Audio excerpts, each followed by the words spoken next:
Hello दोस्तों, welcome to my YouTube channel. आप सभी का स्वागत है मेरे यूट्यूब चैनल पे।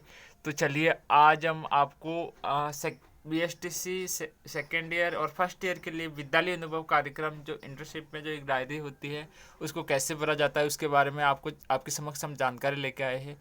तो उसका फर्स्ट पार्ट तो आपको यहीं पे मिल जाएगा, वीडियो की प्लेलिस्ट में जाके देखिएगा। और सेकेंड पार्ट है जो आज अब बता रहे हैं कि विद्यालय के प्रशासनिक कार्य में भागीदारी एवं रिपोर्ट तैयार करना। तो ये कैसे तैयार की जाती है इसके बारे में आपके समक्ष जानकारी लेके आए हैं हम। तो वीडियो को लास्ट तक जरूर देखिएगा। फर्स्ट है समय सारणी का अर्थ। तो समय सारणी का अर्थ, समय सारणी के बारे में कुछ चार पांच आपको लाइनें लिखनी है। समय सारणी का अर्थ, समय सारणी का अर्थ है कि समय सारणी वह सारणी है जिसमें विद्यालय के एक दिन में होने वाले एक्टिविटीज जो कार्य होते हैं उनका वर्णन किया जाता है। तो समय सारणी से विद्यालय सुचारू रूप से चलाने के लिए किया जाता है। और विद्यालय के लिए एक आईना है और अच्छी तरह से बहुत आवश्यक है। अच्छी तरह से विद्यालय चलाने के लिए समय सारणी का बहुत इंपॉर्टेंट रोल होता है। इस अब है सेकेंड पॉइंट कि समय सारणी का महत्व एवं उद्देश्य।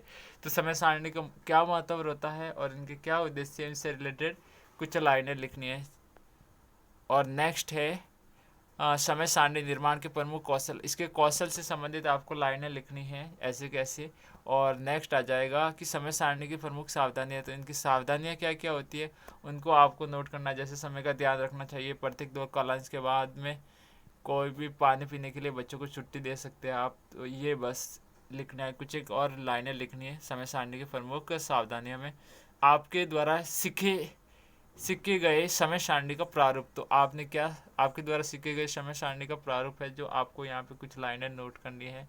नेक्स्ट सारांश है। तो इनका सारांश आपको नोट करना है, सारांश लिख देना है आपको यहाँ पे।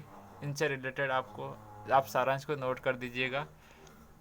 नेक्स्ट है सेकेंड कि द्वितीय कार्य बजट निर्माण, यानी किसी संस्थान के सुचारू संचालन में इसकी वह अर्थव्यवस्था का विशेष योगदान होता है। यदि यदि इसके यदि उसके बजट की सुव्यवस्थित ढंग की से योजना बना ली जाए तो समस्या नहीं आती है। इस प्रकार प्रत्येक विद्यालय में बजट मेकिंग योजना होती है। आप विद्यालय के प्रधान से बातचीत कर विद्यालय की बजट मेकिंग के बारे में जानकारी प्राप्त कर सकते हैं।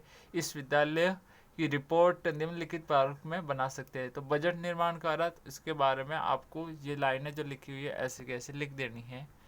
नेक्स्ट है बजट की आवश्यकता एवं महत्व। तो इनकी क्या आवश्यकता क्या पड़ी और इनका महत्व क्या है उससे रिलेटेड आपको ये लाइनें लिखती है। जैसे कि बजट की आवश्यकता एवं महत्व इस प्रकार है कि बजट के अभाव में कोई काम नहीं हो सकता है और बजट का होना। नेक्स्ट है कि बजट निर्माण के उद्देश्य यानी विद्यालय का निर्माण कराना, आवश्यक सामान, स्टेशनरी का सामान, खेलकूद सामान, सफाई, इन सभी के खर्चों के लिए जरूरी है बजट। ओके, ये बजट के उद्देश्य में लिख देना है। नेक्स्ट है बजट निर्माण की विद्यालय में अपनाई जाने वाली प्रक्रिया। इसमें विद्यालय में अपनाई जाने वाली प्रक्रिया क्या क्या है, तो चार पांच लाइनें आपको नोट कर देनी है। नेक्स्ट है सारांश। तो इसका सारांश भी आपको लिख देना है, ये ऐसे कैसे नोट कर देना है। फिर नेक्स्ट है कि तृतीय कार्य क्या है कि विद्यालय प्रबंधन समिति में भागीदारी।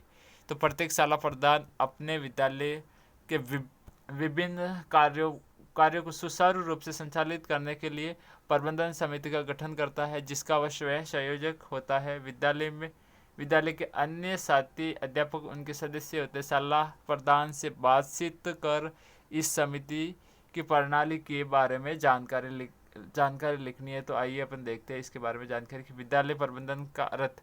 तो विद्यालय प्रबंधन के अर्थ में आपको विद्यालय प्रबंधन का अर्थ विद्यालय के रख रखाव की व्यवस्था, बच्चों की स्कूलिंग व्यवस्था, बच्चों के ड्रॉप आउट रोकने की व्यवस्था आदि कार्य विद्यालय प्रबंधन का है। तो इससे रिलेटेड आपको चार पांच लाइनें ऐसे नोट करनी है। नेक्स्ट है विद्यालय प्रबंधन के उद्देश्य। अब इनके उद्देश्य क्या है उनके बारे में आपको यहाँ पे ये लाइनें जो जैसे लिखी हुई वैसे नोट कर देना है अपनी डायरी में। अवलोकन अवलोकन किए गए विद्यालय की विद्यालय प्रबंधन समिति का विवरण। तो अवलोकन क्या क्या और उनके बारे में कुछ लाइनें लिखनी है आपको। विद्यालय प्रबंधन समिति विद्यालय में क्या क्या कार्य करती है, बातचीत से जो पता चलता है उसका विवरण आपको देना है यहाँ पे।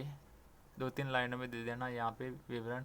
यदि समिति गठित नहीं हुई तो सलाह प्रदान विद्यालय प्रबंधन कैसे करते हैं, इनसे बातचीत करके विवरण आपको लिखना है। तो यहाँ पे आपको विवरण भी देना है यदि समिति गठित नहीं हुई है तो, और गठित है तो कोई बात नहीं। और यहाँ पे है नेक्स्ट है कि क्या जिस विद्यालय में कार्यरत है उस विद्यालय प्रबंधन समिति के सदस्य है।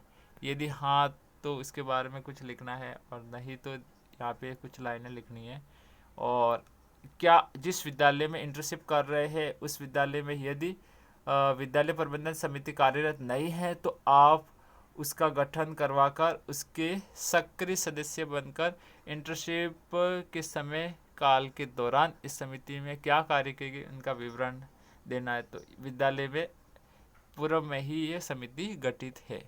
नेक्स्ट है सारांश। तो इनका सारांश लिख देना है, कुछ लाइनें सारांश की लिख देनी है। यहाँ पे ये सारांश लिख देना आपको। और सारांश लिखने के बाद में आपको क्या करना है, सारांश लिखने के बाद में साइन करवा देना लास्ट में। सारांश लिखना है, कुछ लाइनें लिखना है, 7 से 8 लाइनें में सारांश लिख देना है। और सारांश लिखने के बाद में आपको HM सर के साइन करवाने और विद्यार्थी शिक्षक के साइन करवाने। तो दोस्तों आज का हमारा ये वीडियो यहीं पे समाप्त होता है। नेक्स्ट उनके थर्ड पार्ट को लेके आएंगे। अगर आप हमारे चैनल पे न्यू हो तो चैनल को सब्सक्राइब कीजिए, वीडियो को लाइक नहीं किया तो वीडियो को लाइक कीजिए और चैनल को सब्सक्राइब कर दीजिए। सब्सक्राइब करके बेल आइकन को ज़रूर दबाइएगा ताकि ऐसे स्टडी से रिलेटेड वीडियो का नोटिफिकेशन आप तक ज़रूर पहुंच सके। तो वीडियो को पूरा देखने के लिए थैंक यू सो मच, और सब्सक्राइब करके बेल आइकन को ज़रूर दबाना ताकि स्टडी से रिलेटेड वीडियो का नोटिफिकेशन आप तक ज़रूर पहुँच सके। Thank you so much video को पूरा देखने के लिए।